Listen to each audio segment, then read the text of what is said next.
ഇത്തവണ നമ്മുടെ നിയമസഭാ തെരഞ്ഞെടുപ്പിൽ CPM-ന് ഏറ്റവും വലിയ സെറ്റ് ബാക്ക് ഉണ്ടായ ഒരു സ്ഥലം കണ്ണൂരാണ്. അതിൽ തന്നെ 2 പരാജയങ്ങളാണ് CPM-ന് ഒരുപക്ഷെ ഏറ്റവും തളർത്തിയത്. ഒന്ന് പയ്യന്നൂരും ഒന്ന് തളിപ്പറമ്പിലും. തളിപ്പറമ്പിലെ വിജയത്തിന് രണ്ട് കാരണങ്ങൾ കൊണ്ടാണ്. തളിപ്പറമ്പിലെ വിജയത്തെ പൊതുവിൽ എങ്ങനെ വിലയിരുത്തും? നമുക്കതിൻ്റെ സ്പെസിഫിക്സിലേക്ക് രണ്ടാമത് വരാം. തളിപ്പറമ്പിലെ വിജയത്തെ താങ്കൾ എങ്ങനെ കാണും? തളിപ്പറമ്പിലെ വിജയം പാർട്ടിയിൽ ഉള്ള ജനാധിപത്യ വിരുദ്ധ നടപടിക്കെതിരായിട്ടുള്ള വിജയമാണ്. എന്ന് പറഞ്ഞാൽ പാർട്ടിക്കകത്ത് ഉണ്ടാവേണ്ടുന്ന ഉൾപാർട്ടി ജനാധിപത്യമുണ്ട്. അതൊരു കമ്മ്യൂണിസ്റ്റ് പാർട്ടിയിൽ ഏറ്റവും പ്രധാനപ്പെട്ടതാണ്. ആ ഉൾപാർട്ടി ജനാധിപത്യത്തിൻ്റെ പൂർണ്ണമായ ലംഘനമാണ് അവിടെ ഉണ്ടായിട്ടുള്ളത്. അതിൽ പ്രതിഷേധിച്ചിട്ടുള്ള ജനങ്ങളുടെ വിജയത്താണ് തളിപ്പറമ്പിലെ വിജയത്ത്. ഈ ഉൾപാർട്ടി ജനാധിപത്യം ഇല്ലാതായി എന്ന് പറയുന്നത് ഈ കണ്ണൂരിലെ മാത്രം ഒരു സിനാരിയോ ആണോ അതോ അക്രോസ് കേരള അങ്ങനെ സംഭവിക്കുന്നതാണോ? അത് പൊതുവെ കേരളത്തിൽ ബാധിച്ചിട്ടുണ്ട്. കാരണം ഒരു കമ്മ്യൂണിസ്റ്റ് പാർട്ടിയുടെ ഹൃദയം എന്ന് പറയുന്നത് ഉൾപാർട്ടി ജനാധിപത്യത്തിൽ പിന്നെ അത് കമ്മ്യൂണിസ്റ്റ് പാർട്ടിയല്ല. അപ്പോൾ അത് എന്താ ഉൾപാർട്ടി ജനാധിപത്യം? അതായത് പാർട്ടിയിൽ നിന്ന് വരുന്ന ചർച്ച, ആ ചർച്ച കേട്ട് മോളിൽ നിന്ന് തീരുമാനം എടുക്കുക എന്നുള്ളതാണ്. അത് മാറ്റിയിട്ട് എന്തായി, മുകളിൽ നിന്ന് തീരുമാനിക്കുക, ചർച്ച കേൾക്കുന്നില്ല, ചർച്ച അംഗീകരിക്കുന്നില്ല. അപ്പോൾ ചർച്ചകൾ കേൾക്കുമ്പോൾ തീരുമാനം മുകളിൽ നിന്ന് എടുക്കും. എടുക്കൽ എങ്ങനെയാണെന്ന് വെച്ചാൽ അവർ ഈ ചർച്ചക്കൊന്നും ഒരു പരിഗണനയും കൊടുക്കാതെ തീരുമാനിക്കും. അങ്ങനെ പാർട്ടി നേതൃത്വം തീരുമാനിക്കാൻ തുടങ്ങിയിട്ട് കാലം കുറേയായി. അത് കുറേയായി പാർട്ടിയിൽ തുടർന്നു. കാരണം അതിനെതിരായിട്ടുള്ള പ്രതിഷേധം ചെറുതും വലുതുമായി പാർട്ടിക്കകത്ത് ചർച്ച ചെയ്യപ്പെടാറുണ്ട്. എന്ന് പറഞ്ഞാൽ പാർട്ടിയിൽ ബ്രാഞ്ചിൽ ലോക്കലിൽ പാർട്ടി ഘടകങ്ങളിലൊക്കെ നല്ല ചർച്ച നടക്കും. പക്ഷെ ചർച്ച അവിടെ അവസാനിക്കും. കേട്ട് അതിൻ്റെ അടിസ്ഥാനത്തിലുള്ള ഒരു തീരുമാനമായിരിക്കില്ല മേലേത് വരുന്നത്. അപ്പോൾ ഇത്ര നാൾ എന്തിനായിരുന്നു താങ്കൾ വെയിറ്റ് ചെയ്തത്? അങ്ങനെയാണെങ്കിൽ പാർട്ടിയിൽ മുൻപ് തന്നെ പുറത്തു വരേണ്ടതല്ലായിരുന്നു? അല്ല, അതിലൊരു കാരണം, നമ്മൾ പാർട്ടിയിൽ പലപ്പോഴായിട്ടും ഇത്തരം കാര്യങ്ങൾ ചർച്ച ചെയ്യാറുണ്ട്. സാധാരണ സ്ഥിതിയിൽ അങ്ങനെ ചർച്ച ചെയ്ത് പാർട്ടി തിരുത്തും എന്ന പ്രതീക്ഷയാണ് വെക്കുക.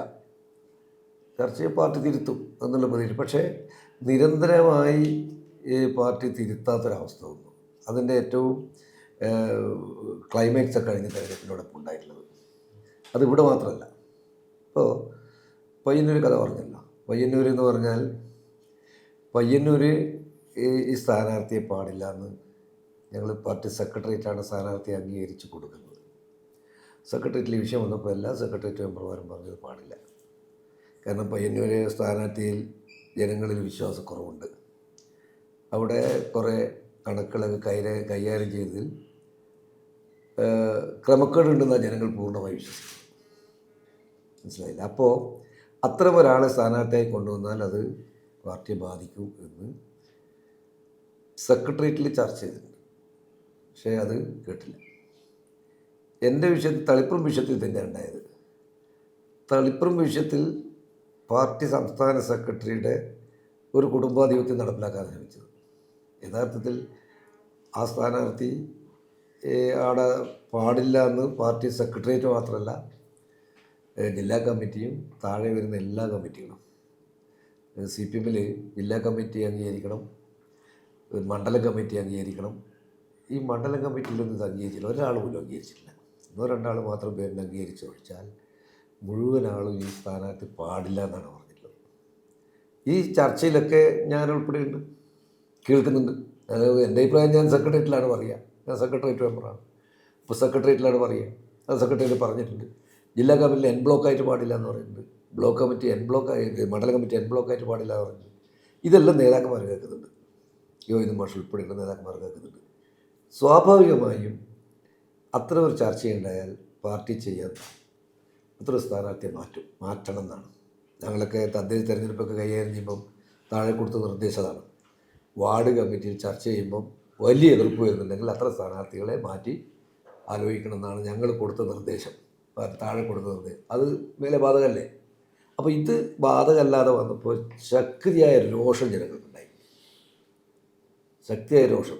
അത് മനസ്സിലാക്കാൻ ഈ പാർട്ടി നേതൃത്വത്തിന് കഴിഞ്ഞിട്ടില്ല. ഞാൻ അന്ന് പറഞ്ഞിട്ടുണ്ട്, ഇതിൽ ജനങ്ങൾ അംഗീകരിക്കില്ല. അതങ്ങനെ വന്നപ്പോൾ ഞാനിത് പാർട്ടി പറഞ്ഞിട്ട് ഇത് അംഗീകരിക്കുന്നില്ല. ഞാൻ പാർട്ടി തന്നെ പറഞ്ഞു, ഞാനിത് പബ്ലിക്കിനോട് പറയും. CPM-ൻ്റെ സംഘടനാ രീതി വെച്ച് പബ്ലിക്കിനോട് പറയാൻ പാടില്ല, പാർട്ടിയിൽ പറയാമെന്നാണ് ഞാൻ പറഞ്ഞു. ഞാൻ പൊതുജനങ്ങൾ പാർട്ടി അംഗീകരിക്കുന്നില്ല, ഞാൻ പൊതുജനങ്ങളോട് പറയും. ഇനി പൊതുജനങ്ങൾ തിരുത്തട്ടെ പാർട്ടി, അല്ലെങ്കിൽ പൊതുജനങ്ങൾ ചർച്ച ചെയ്യട്ടെ. ആ ഒരു നിലപാടെടുത്തപ്പോൾ ജനങ്ങൾ എന്നോടൊപ്പം നിന്നു. ഒരു ക്ലാരിറ്റിക്ക് വേണ്ടി ചോദിക്കുക. അതായത് ഈ തളിപ്പറമ്പിലെ കാൻഡിഡേറ്റ്സിനെ കുറിച്ച് ഞങ്ങൾ തന്നെ അന്നത്തെ മുഖ്യമന്ത്രി പിണറായി വിജയനോട് ചോദിച്ചിട്ടുണ്ടായിരുന്നു. അപ്പോൾ അദ്ദേഹം പറയുന്നത് ജില്ലാ കമ്മിറ്റിയിൽ ഒരാൾ പോലും ടി കെ ഗോവിന്ദന്റെ പേര് പറഞ്ഞില്ല. അപ്പൊ പിന്നെ എങ്ങനെയാണ് അദ്ദേഹത്തെ സ്ഥാനാർത്ഥിയാക്കുക എന്നാണ്. അത് ശരിയാണ്. അതെങ്ങനെയാണ് അതെന്താ അറിയോ, അതൊരു ട്രാക്കാണ്, അതൊരു കെണിയാണ്. അത് പിണറായി പറഞ്ഞ് ശരിയാണ്. എന്താ കാരണം എന്ന് വെച്ചാൽ ആദ്യം തന്നെ ഒരു തീരുമാനം എടുത്തു, തളിപ്പറമ്പ് കണ്ണൂർ ജില്ലയിൽ നിന്നൊരു വനിതാ സ്ഥാനാർത്ഥി വേണം. അത് തളിപ്പറമ്പ് ആയിരിക്കണം. ഏത് ആദ്യം തന്നെ തീരുമാനം വരികയാണ്, തളിപ്പറമ്പ് ആയിരിക്കണം അതിൽ വനിതാ സ്ഥാനാർത്ഥി. അപ്പോൾ പിന്നെ എല്ലാവരും അതിൻ്റെ വില ചർച്ച നടത്തും. അങ്ങനെയാണല്ലോ, വനിതാ സ്ഥാനാർത്ഥിയാണെങ്കിൽ ഈ സ്ഥാനാർത്ഥി സുകന്യാവട്ടെ എന്നാണല്ലോ പിന്നെ ചർച്ച ചെയ്തത്. അപ്പോൾ പിന്നെ എൻ്റെ പേര് ചർച്ച ചെയ്യില്ലല്ലോ, എൻ്റെ പേര് പിന്നെ അവിടെ ഇല്ല. കാരണം തളിപ്പിൽ വനിതാ സ്ഥാനാർത്ഥി അംഗീകരിച്ചു കഴിഞ്ഞാൽ പിന്നെ ഒരു പുരുഷ സ്ഥാനാർത്ഥി ചർച്ച ചെയ്യില്ലല്ലോ. എൻ്റെ നിലപാട് ഞാൻ പറഞ്ഞിട്ടുണ്ട്, മനസ്സിലായില്ല, എൻ്റെ നിലപാട് പറഞ്ഞിട്ടുണ്ട്. പക്ഷേ അവിടെ പാർട്ടി പറയുന്നത് അവിടെ ഒരു വനിതാ സ്ഥാനാർത്ഥി മത്സരിക്കണമെന്ന് പറഞ്ഞാൽ പിന്നെ എൻ്റെ പേര് ആരും പറയില്ലല്ലോ, ഞാൻ വേണമെന്നുള്ളവർ പറയില്ലല്ലോ. പിന്നെ വനിതാ സ്ഥാനാർത്ഥി ആരായിരിക്കണം എന്നുള്ള അഭിപ്രായം പറയുള്ളൂ. അപ്പോഴും പറഞ്ഞത് ഇവരെ വേണ്ടല്ല, സുകന്യ ടീച്ചർ ആയിക്കോട്ടെ എന്നാണ് പറഞ്ഞത്. അത് കേട്ടിട്ടില്ലല്ലോ. യഥാർത്ഥത്തിൽ സുകന്യ ടീച്ചറാണ് മത്സരം, ഞാൻ മത്സരിക്കില്ല. കാരണം ഇത് ഒരു പ്രതിഷേധത്തിൻ്റെ ഭാഗമായിട്ടുള്ള മത്സരമായിട്ടത്. ഞാൻ 60 കൊല്ലമായി ഈ പാർട്ടിയിൽ ഒരുപാട് MLA ജയിപ്പിച്ചിട്ടുണ്ട്, ഞാനൊരു MP ജയിപ്പിച്ചിട്ടുണ്ട്, ഒരുപാട് തെരഞ്ഞെടുപ്പിൽ നേതൃത്വം കൊടുത്ത ആളായിരുന്നു. മുമ്പ് പാട്ടിൻ്റെയെന്ന് പറഞ്ഞാൽ മരിച്ചില്ല. അദ്ദേഹം മുതൽ ഇങ്ങോട്ടുള്ള പലരും കണ്ണൂർ മണ്ഡലത്തിൽ മത്സരിക്കുമ്പോൾ അതിന് ഇരിക്കൂർ മണ്ഡലത്തിൻ്റെ ചുമതലക്കാരനായി പ്രവർത്തിച്ച ഞാൻ, ജെയിംസ് മാത്യു, ശ്രീമതി ടീച്ചർ, ഈ KK രാഗേഷ്, തോറ്റിട്ടുണ്ടെങ്കിൽ KK രാഗേഷ്, മനസ്സിലായില്ലേ? ഇങ്ങനെ നില MP ജയരാജൻ തുടങ്ങിയിട്ടുള്ള പാർലമെൻറ്റിലേക്ക് മത്സരിച്ചവരുണ്ട്, നിയമസഭയിലേക്ക് മത്സരിച്ചവരുണ്ട്. CKP ജെയിംസ് മാത്യു ഒക്കെ പറഞ്ഞ് ഞാനാണ് തെരഞ്ഞെടുപ്പ് ചുമതലക്കാരൻ. ആ ഘട്ടത്തിലൊന്നും ഞാൻ ഒരിക്കലും ഒരു തെരഞ്ഞെടുപ്പ് മത്സരിക്കണം ആഗ്രഹിച്ചിട്ടേ ഇല്ല. ഞാൻ 60 കൊല്ലം ഈ പാർട്ടിയിലെ പിണറായി വിജയൻ ജില്ലാ സെക്രട്ടറി ആകുമ്പോൾ ഞാൻ ശ്രീകണ്ഠൻ ഏരിയ സെക്രട്ടറിയാണ്. അപ്പോൾ അങ്ങനെയുള്ള ഞാനൊരു മത്സര രംഗത്ത് ഞാൻ ആഗ്രഹിച്ചിട്ടില്ല. പക്ഷേ ഇത്തവണ വന്നത് ഈ ഒരു വാശിക്കിൻ്റെ പേരെയാണ്. ഞാനല്ലെങ്കിൽ എൻ്റെ ഭാര്യ എന്ന് വന്ന ആ ഒരു ധിക്കാരത്തിനെതിരായിട്ടുള്ളൊരു പ്രതിഷേധമായിട്ട് ഞാൻ മത്സരിച്ചു. പി കെ ശ്യാമളയുടെ അയോഗ്യത എന്താണ് മത്സരിക്കാൻ? ഗോവിന്ദ മാഷിന്റെ ഭാര്യയാണ് എന്നുള്ളതാണോ? അല്ല, TK ശ്യാമളക്ക് ഒരു മത്സരിക്കാൻ അതിനേക്കാളും പിന്നെ അയോഗ്യതയുള്ള ആളൊക്കെ മത്സരിക്കുന്നുണ്ട്. അതിൻ്റെ ഒരു പ്രത്യേക അയോഗ്യതയൊന്നും PK ശ്യാമളക്ക് ഉണ്ടെന്ന് പറയുന്നില്ല. പക്ഷേ PK ശ്യാമളെ ജനം അംഗീകരിക്കുന്നില്ല, അതന്നെ അയോഗ്യത. ഏറ്റവും വലിയ അയോഗ്യത ജനങ്ങൾ ഒരാൾ പോലും അംഗീകരിക്കുന്നില്ല എന്നതാണ്. പിന്നെ രാഷ്ട്രീയം ആയതുകൊണ്ട് കുറേ വോട്ട് കിട്ടിയെന്നല്ലാണ്ട് ഒരാൾ പോലും അംഗീകരിക്കാത്ത ഒരു സ്ഥാനാർത്ഥിയാണ് PK ശ്യാമള. അതാണ് ആ ടീച്ചറുടെ അയോഗ്യത. അതന്നെ യോഗ്യതയല്ലേ? എവിടെയും ഒരു ഘടകം ചർച്ച ചെയ്യുമ്പോൾ അംഗീകരിക്കുന്നില്ല, അതല്ലേ ഏറ്റവും വലിയ അയോഗ്യത. ആ അയോഗ്യത ഉണ്ട് അവർക്ക്. അത് നാട്ടുകാർക്കറിയാം, ജനങ്ങൾക്കറിയാം. പിന്നെ എന്താണ് അയോഗ്യത എന്നുള്ള ഓരോരോ വ്യക്തിയെക്കുറിച്ച് ഇന്ന് പറയേണ്ട കാര്യമില്ല, ജനങ്ങൾ അംഗീകരിക്കുന്നില്ല. PK ശ്യാമളയുടെ സ്ഥാനാർത്ഥിത്വം MP ഗോവിന്ദന്റെ മാത്രം തീരുമാനമാണെന്നാണ് താങ്കൾ പറയുന്നത്. സ്വാഭാവികമായിട്ടും പിണറായി വിജയൻ അറിയാതെ അങ്ങനെ തീരുമാനം വരില്ലല്ലോ. ഇല്ല, അത് പിണറായി അറിയാതെ വരില്ല. പിണറായി കൂടി ചേർന്നുകൊണ്ട് ആലോചിച്ചതായിരിക്കണം എന്നാണ് ഞാൻ കരുതുന്നത്. ഏതായാലും പിണറായിയും ഗോവിന്ദ മാഷും ചേർന്ന് എടുത്തിട്ടുള്ള തീരുമാനമാണെന്നുള്ള കാര്യം തർക്കമില്ല. പിണറായി അറിഞ്ഞിട്ടുണ്ടാവും, അറിയാതെ വരില്ല. പക്ഷെ ഞാനൊരു കാര്യം ഉറച്ചു വിശ്വസിക്കുന്നുണ്ട്. അതായത് സാധാരണ ഈ തെരഞ്ഞെടുപ്പ് കാര്യങ്ങളൊക്കെ ചർച്ച ചെയ്യുന്ന മീറ്റിങ്ങിൽ പിണറായി വരാറുണ്ട്. സ്ഥാനാർത്ഥികൾ ചർച്ച ചെയ്യുന്ന, അതുപോലെ തന്നെ പാർട്ടി പിന്നെ സമ്മേളനങ്ങൾ നടക്കുമ്പം കമ്മിറ്റികളിലേക്കും അതൊക്കെ ആളുകൾ എടുക്കുന്ന ചർച്ച ചെയ്യുന്ന പ്രധാനപ്പെട്ട യോഗങ്ങളിലൊക്കെ പിണറായി വരാറുണ്ട്. പക്ഷേ ഈ യോഗത്തിൽ പിണറായി വന്നിട്ടില്ല. യഥാർത്ഥത്തിൽ പിണറായി ആ യോഗത്തിൽ വന്നിരുന്നെങ്കിൽ കുറച്ച് വിശ്വാസമുണ്ട് ഈ സ്ഥാനാർത്ഥി മാറും. കാരണം അത്രയും വികാരമുണ്ട്. പക്ഷേ പിണറായിൻ്റെ അടുത്ത് സ്റ്റേറ്റ് സെക്രട്ടേറിയറ്റിൽ എടുത്തുന്ന വിഷയം എന്താ? ജില്ലാ സെക്രട്ടേറിയറ്റ് ഒറ്റ പ്രൊപ്പോസലായിട്ടാണ്. അത് തന്നെ ഒരു രാഷ്ട്രീയ വഞ്ചനയാണ്.